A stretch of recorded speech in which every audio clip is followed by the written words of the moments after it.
40ಕ್ಕೂ ಅಧಿಕ ಮಂದಿ ವಕೀಲರ ವಿರುದ್ಧ ಸುಳ್ಳು ಪ್ರಕರಣವನ್ನ ದಾಖಲು ಮಾಡಲಾಗಿದೆ ಅನ್ನೋ ವಿಚಾರಕ್ಕೆ ಸಂಬಂಧಪಟ್ಟಂತೆ ರಾಮನಗರದಲ್ಲಿ ವಕೀಲರು ವರ್ಸಸ್ ಪೊಲೀಸರು ಅನ್ನೋ ರೀತಿಯಲ್ಲಿ ವಾತಾವರಣ ನಿರ್ಮಾಣವಾಗಿದೆ. ಕೋರ್ಟ್ ಆವರಣದಿಂದ ಪ್ರತಿಭಟನಾ ರ್ಯಾಲಿಯನ್ನ ಆರಂಭಿಸಿದ್ದಾರೆ ವಕೀಲರು. ಡಿಸಿ ಕಚೇರಿವರೆಗೂ ಈ ಪ್ರತಿಭಟನಾ ಮೆರವಣಿಗೆ ನಡೆಯುತ್ತೆ. ಸುಳ್ಳು ಎಫ್ಐಆರ್ ದಾಖಲಿಸಿದ್ದಾರೆ ಪಿಎಸ್ಐ ಅವರನ್ನ ಸಸ್ಪೆಂಡ್ ಮಾಡಬೇಕು ಅಂತ ಆಗ್ರಹಿಸಿ ಈ ಮೆರವಣಿಗೆಯನ್ನ ಮಾಡಲಾಗ್ತಾ ಇದೆ. ಪ್ರತಿಭಟನಾ ಮೆರವಣಿಗೆಯಲ್ಲಿ ಸಾವಿರಾರು ಸಂಖ್ಯೆಯಲ್ಲಿ ವಕೀಲರು ಭಾಗಿಯಾಗಿದ್ದಾರೆ. 40ಕ್ಕೂ ಅಧಿಕ ವಕೀಲರ ವಿರುದ್ಧವಾಗಿ ಸುಳ್ಳು ಕೇಸನ್ನ ದಾಖಲು ಮಾಡಿರುವ ಪಿಎಸ್ಐ ಅನ್ನ ಸಸ್ಪೆಂಡ್ ಮಾಡಿ ಅಂತ ಹೇಳಿ ಆಗ್ರಹಿಸಿ ವಕೀಲರು ನಡೆಸ್ತಾ ಇರುವ ಪ್ರತಿಭಟನಾ ಮೆರವಣಿಗೆ ಇದು. ದೃಶ್ಯದಲ್ಲಿ ಗಮನಿಸ್ತಾ ಇದ್ದೀರಿ, ಸಾವಿರಾರು ಸಂಖ್ಯೆಯಲ್ಲಿ ಪ್ರತಿಭಟನಾ ಮೆರವಣಿಗೆಯಲ್ಲಿ ಭಾಗಿಯಾಗಿದ್ದಾರೆ ವಕೀಲರು. ಡಿಸಿ ಕಚೇರಿವರೆಗೂ ಕೂಡ ಕೋರ್ಟ್ ಆವರಣದಿಂದ, ರಾಮನಗರದ ಕೋರ್ಟ್ ಆವರಣದಿಂದ ಡಿಸಿ ಕಚೇರಿವರೆಗೂ ಕೂಡ ಈ ಪ್ರತಿಭಟನಾ ಕಾಲ್ನಡಿಗೆ ರ್ಯಾಲಿ ಹಮ್ಮಿಕೊಂಡಿದ್ದಾರೆ ವಕೀಲರು.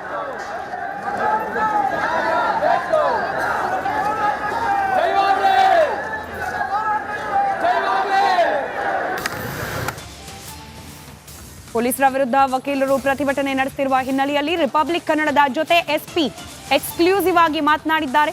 ವಕೀಲರ ವಿರುದ್ಧ ಎಫ್ಐಆರ್ ಬಗ್ಗೆ ತನಿಖೆ ನಡೆಸ್ತಾ ಇದ್ದೇವೆ, ಘಟನೆ ಬಗ್ಗೆ ವಕೀಲರನ್ನ ಸಂಪರ್ಕ ಮಾಡಿದ್ದೇವೆ, ಅಮಾನತು ವಿಚಾರವಾಗಿ ವರದಿ ಬಂದ ನಂತರದಲ್ಲಿ ಕ್ರಮ ಕೈಗೊಳ್ತೇವೆ ಅಂತ ಹೇಳಿ ರಿಪಬ್ಲಿಕ್ ಕನ್ನಡದ ಜೊತೆ ಎಸ್ಪಿ ಕಾರ್ತಿಕ್ ರೆಡ್ಡಿ ಮಾತನಾಡಿದ್ದಾರೆ.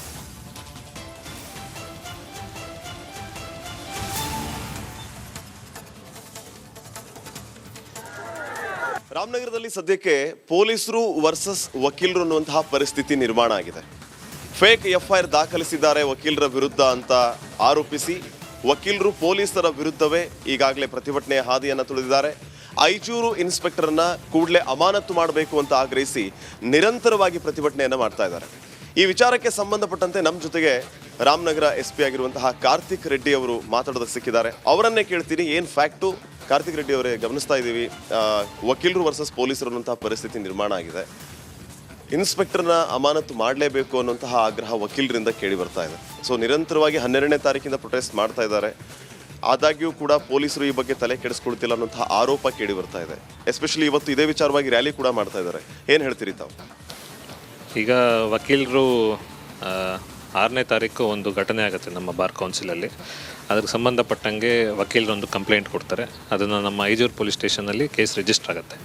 ಅದೇ ನೆಕ್ಸ್ಟ್ ಡೇ ಆಪೋಸಿಟ್ ಪಾರ್ಟಿ ಯಾರಿದ್ರು ಅವರು ತಗೊಂಬಂದು ಸ್ಟೇಷನಲ್ಲಿ ಇನ್ನೊಂದು ಕಂಪ್ಲೇಂಟ್ ಕೊಡ್ತಾರೆ, ಕೌಂಟರ್ ಕಂಪ್ಲೇಂಟ್. ಸಬ್ ಇನ್ಸ್ಪೆಕ್ಟರ್ ಅವರು ಎಲ್ಲ ಹಿರಿಯ ಅಧಿಕಾರಿಗಳ ಅನುಮತಿಯನ್ನು ಪಡ್ಕೊಂಡು ಅವರು ಎಫ್ಐಆರ್ ರಿಜಿಸ್ಟರ್ ಮಾಡ್ತಾರೆ. ಅದರಲ್ಲಿ 10 ಜನ ಲಾಯರ್ಸು ಮತ್ತು ಇತರರು 30 ಜನ ಅಂತ ತೋರಿಸ್ತಾರೆ. ಸೊ ಇದಾದ ನಂತರ ನಮ್ಮ ವಕೀಲರ ಸಂಘದ ಕಡೆಯಿಂದ ಅವರು ನಮ್ಮ ಮೇಲೆ ಫೇಕ್ ಎಫ್ಐಆರ್ ಮಾಡಿದ್ದಾರೆ ಅಂತ ನಮ್ಮ ಸಬ್ ಇನ್ಸ್ಪೆಕ್ಟರ್ ಮೇಲೆ ಅವರು ದೂರ್ತಾ ಇದ್ದಾರೆ. ಇದಕ್ಕೆ ಸಂಬಂಧಪಟ್ಟಂಗೆ ಅವರು ನನಗೆ ಕಳೆದ ವಾರ ಮನವಿ ಕೊಟ್ಟರು. ಮನವಿಗೆ ಸಂಬಂಧಪಟ್ಟಂಗೆ ಅದನ್ನು ಒಂದು ಡೀಟೇಲ್ಡ್ ಎನ್ಕ್ವೈರಿ, ಭಾಳ ಡೀಟೇಲ್ಡ್, ಯಾಕಂದರೆ it is A sensitive issue. ಆ ಕಾರಣಕ್ಕೆ ನಾನು ಇನ್ವೆಸ್ಟಿಗೇಟಿಂಗ್ ಆಫೀಸರ್ನ ಚೇಂಜ್ ಮಾಡಿ ನಮ್ಮ circle inspector 2 case, both case counter case 2 ಅವ್ರಿಗೆ ತನಿಖೆ ಕೊಟ್ಟಿದ್ದೀವಿ. ಅದೇ ರೀತಿ ಎಸ್ಪಿ ಅವರ ಸ್ಪಷ್ಟನೆ ಏನೇ ಇದ್ರೂ ಕೂಡ ಈ ಪ್ರತಿಭಟನಾ ರ್ಯಾಲಿ ಅಂತೂ ನಡೀತಾ ಇದೆ. ರ್ಯಾಲಿಯ ಜೊತೆಯಲ್ಲೇ ಹೆಜ್ಜೆ ಹಾಕ್ತಿದ್ದಾರೆ ನನ್ನ ಕಲೀಗ್ ಶ್ರೀಪಾದ್ ಪಾಟೀಲ, ಮೆರವಣಿಗೆ ಜೊತೆಯಲ್ಲೇ ನೀವು ಕೂಡ ಸಾಕ್ತಿದ್ದೀರಿ. ಮಾತನಾಡಿಸಬಹುದಾ ವಕೀಲರನ್ನ? ಅವರ ಆಗ್ರಹಗಳೇನು, ಬೇಡಿಕೆಗಳೇನು, ಹೇಗೆ ನಡೀತಾ ಇದೆ ಪ್ರತಿಭಟನೆ? ಮಾತನಾಡಿಸ್ತಾ ಹೋಗ್ಬೋದಾ ಶ್ರೀಪಾದ್? ಸ್ಮಿತಾ, ಗಮನಿಸ್ತಾ ಇದ್ದೀವಿ ರಾಮನಗರ ಜಿಲ್ಲೆಯಲ್ಲಿ ಸದ್ಯಕ್ಕೆ ವಕೀಲರು ಪ್ರತಿಭಟನೆಯನ್ನ ಮಾಡ್ತಾ ಇರುವಂಥದ್ದು. ಇಲ್ಲಿ ಸಾವಿರಾರು ಸಂಖ್ಯೆಯಲ್ಲಿ ವಕೀಲರು ಸೇರಿದ್ದಾರೆ. ತಾವು ದೃಶ್ಯಗಳಲ್ಲಿಯೂ ಕೂಡ ಗಮನಿಸ್ತಾ ಇದ್ದೀರಿ. ಇವರು ರಾಮನಗರ ಜಿಲ್ಲಾ ಪೊಲೀಸರ ವಿರುದ್ಧ ತಮ್ಮ ಆಕ್ರೋಶವನ್ನ ಹೊರ ಹಾಕ್ತಾ ಇದ್ದಾರೆ. ಕಾರಣ, ವಕೀಲರ ವಿರುದ್ಧ ಸುಳ್ಳು ಕೇಸನ್ನ ದಾಖಲಿಸಿದ್ದಾರೆ. ಸುಳ್ಳು ಕೇಸನ್ನ ದಾಖಲಿಸಿದಕ್ಕೆ ನಮ್ಮ ಆಕ್ರೋಶ ಇದೆ. ಕೂಡಲೇ ಕೇಸನ್ನ ವಾಪಸ್ ತಗೋಬೇಕು, ಐಜೂರು ಪೊಲೀಸ್ ಠಾಣೆ ಇನ್ಸ್ಪೆಕ್ಟರ್ನ ಅಮಾನತು ಮಾಡಬೇಕು ಅನ್ನುವಂತಹ ಆಗ್ರಹ ಇಲ್ಲಿ ಸೇರಿರುವಂತಹ ಸಾವಿರಾರು ವಕೀಲರದ್ದಾಗಿದೆ. ತಾವೀಗಾಗಲೇ ದೃಶ್ಯಗಳಲ್ಲಿ ಗಮನಿಸ್ತಾ ಇದ್ದೀರಿ. ರಾಮನಗರ ಮತ್ತು ಅಕ್ಕಪಕ್ಕದ ಎಲ್ಲ ಊರುಗಳಿಂದ ರಾಮನಗರಕ್ಕೆ ವಕೀಲರೆಲ್ಲರೂ ಬಂದಿದ್ದಾರೆ, ಪ್ರತಿಭಟನೆಯನ್ನ ಮಾಡ್ತಾ ಇದ್ದಾರೆ, ಪೊಲೀಸರ ವಿರುದ್ಧ ಆಕ್ರೋಶವನ್ನ ವ್ಯಕ್ತಪಡಿಸ್ತಾ ಇದ್ದಾರೆ. ನಾನು ಚುಟುಕಾಗಿ ಮತ್ತು ವೆರಿ ಕ್ವಿಕ್ ಆಗಿ ಇಲ್ಲಿ Karnataka advocates bar council president Vishal Raghu ಅವರಿದ್ದಾರೆ. ಅವ್ರನ್ನ ಕೇಳ್ತೀನಿ, ಏನು ಉದ್ದೇಶ ಪ್ರತಿಭಟನೆದು ಅಂತ? ಯಾಕೆ ಪ್ರತಿಭಟನೆ ಮಾಡ್ತಾ ಇದ್ದೀರಿ? ಏನಾಗ್ಬೇಕು ಸರ್ ನೇರವಾಗಿ ಹೇಳೋದಾದ್ರೆ? ಸರ್ ನೇರವಾಗಿ ಹೇಳೋದಾದರೆ ಅಮಾಯಕ 40 ಜನ ವಕೀಲರ ಮೇಲೆ ಭಾಳ ಪ್ರಪ್ರಥಮವಾಗಿ ನಮ್ಮ ರಾಜ್ಯದಲ್ಲಿ ಈ ಥರ ಪ್ರಕರಣ ಆಗಿರೋದು ಫಸ್ಟ್ ಟೈಮ್ ಅಂತ ಹೇಳ್ಬೋದು. ಒಂದು ವಕೀಲರ ಸಂಘಕ್ಕೆ ಅತಿಕ್ರಮ ಪ್ರವೇಶ ಮಾಡಿದಂಥ ವ್ಯಕ್ತಿಗಳ ವಿರುದ್ಧ ದೂರು ಕೊಟ್ಟಿರುವಂಥ ವಕೀಲರ ಮೇಲೇ 40 ಜನದ ವಕೀಲರ ಮೇಲೆ ಒಂದು ಪ್ರಕರಣವನ್ನು ದಾಖಲು ಮಾಡಿದ್ದಾರೆ. ಹಾಗಾಗಿ ಆ ಸುಳ್ಳು ಪ್ರಕರಣದ ವಿರುದ್ಧ ಮಾಡಿರುವಂಥ PSI ತನ್ನೂರಿನ ವಿರುದ್ಧ ನಾವು ಹೋರಾಟ ಮಾಡ್ತಾಯಿದ್ದೀವಿ. ಅಮಾನತು ಆಗೋ ವಿಚಾರಕ್ಕೆ ಸಂಬಂಧಪಟ್ಟಂಗೆ SP ಅವ್ರ ಜೊತೆ ಮಾತಾಡಿದ್ರ ತಾವು? ಅಮಾನತಾಗೋ ವಿಚಾರಕ್ಕೆ ನಮ್ಮ SP ಅವ್ರಿಗಾಗ್ಬೋದು ಮತ್ತು DC ಅವ್ರಿಗಾಗ್ಬೋದು ಇಬ್ಬರಿಗೂ ಕೂಡ ನಾವು ಮಾತಾಡಿ ಮನವಿ ಮಾಡಿದ್ದೀವಿ. ಆದರೆ ಅವರು ನಿಷ್ಪ್ರಯೋಜಕರಾಗಿದ್ದಾರೆ. ಕಾನೂನು ಪ್ರಕಾರ ನಾವು ಸರಿ ಮಾಡಿದ್ದೀವಿ ಅಂತ ಪೊಲೀಸರ ವಾದ ಆದರೆ ತಮ್ಮ ಮುಂದಿನ ನಡೆ ಏನು? ನಮ್ಮ ನಡೆ ನಮಗೂ ಕಾನೂನು ಹೋರಾಟ ಇದ್ದೇ ಇದೆ. ನಮ್ಮ ಉಚ್ಚ ನ್ಯಾಯಾಲಯ ಇದೆ.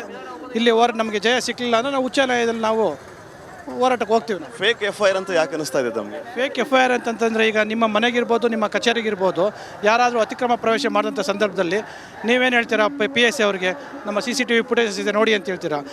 ಅದೇ ರೀತಿಯಲ್ಲಿ ವಕೀಲರ ಸಂಘದ ಅಧ್ಯಕ್ಷರ ಕೊಠಡಿಗೆ ಇದ್ದಕ್ಕಿದ್ದಂತೆ ನುಗ್ಗಿ ದಾಂಧಲೆ ಮಾಡಿ ಅವ್ಯಾಜ ಶಬ್ದಗಳಿಂದ ಬೈದು ನಿಂದಿಸಿ ನಮ್ಮ ವಕೀಲರ ಸಂಘದಲ್ಲಿ ತಪ್ಪು ಮಾಡಿರುವಂಥ ವ್ಯಕ್ತಿಯ ವಿರುದ್ಧ ಉಚ್ಚಾಟನೆ ಮಾಡಿರೋದಕ್ಕೆ ಆತನ ವಿರುದ್ಧನೇ ನೀವು ಯಾಕೆ ಅವನ್ನ ಉಚ್ಚಾಟನೆ ಮಾಡಿದ್ದೀರಿ, ಅವನ್ನ ನೀವು ವಾಪಸ್ ತಗೋಬೇಕು ಅಂತೇಳಿ ಧಮಕಿ ಹಾಕ್ತಾರೆ ಸೆಕ್ರೆಟರಿ ಅವರಿಗೆ. ಆದರೆ ಅದನ್ನು ಮಾಡದೇ ಇರುವಂಥ ಸಂದರ್ಭದಲ್ಲಿ PSIನವರು ಬಂದು ಅಲ್ಲಿ CCTV ಫುಟೇಜಸ್ನ ನೋಡಿ ಇವ್ರ ಮೇಲೆ ನಾನು ಕ್ರಮ ಜರುಗಿಸ್ತೀನಿ, ಕಂಪ್ಲೇಂಟ್ ಕೊಡಿ ಅಂತ ಅಧ್ಯಕ್ಷರಿಗೆ ಹೇಳ್ತಾರೆ. ಅಧ್ಯಕ್ಷರು ಒಂದು ಕಂಪ್ಲೇಂಟ್ನು ಕೂಡ ಕೊಡ್ತಾರೆ. ಅವ್ರ ಮೇಲೆ ಒಂದು FIR ಹಾಕ್ತಾರೆ. FIR ಹಾಕಿ 6ನೇ ತಾರೀಕು ಹಾಕಿರುವಂಥ FIR ಇವತ್ತು 19ನೇ ತಾರೀಕಾಗಿದೆ. ಇವತ್ತುವರೆಗೂ ಕೂಡ ಯಾವುದೇ ಒಬ್ಬ ವ್ಯಕ್ತಿನ ಅವರು ಕರೆಸಿ ಬಂಧಿಸಿಲ್ಲ, ಏನೂ ಮಾಡಿಲ್ಲ. ಅದರ ವಿರುದ್ಧವಾಗಿ ಅವರು ಕೊಟ್ಟಂಥ ಒಂದು ಸುಳ್ಳು ಪ್ರಕರಣವನ್ನು 40 ಜನ ವಕೀಲರ ಮೇಲೆ ಸುಳ್ಳು ಪ್ರಕರಣ ಹಾಕಿದ್ದಾರೆ.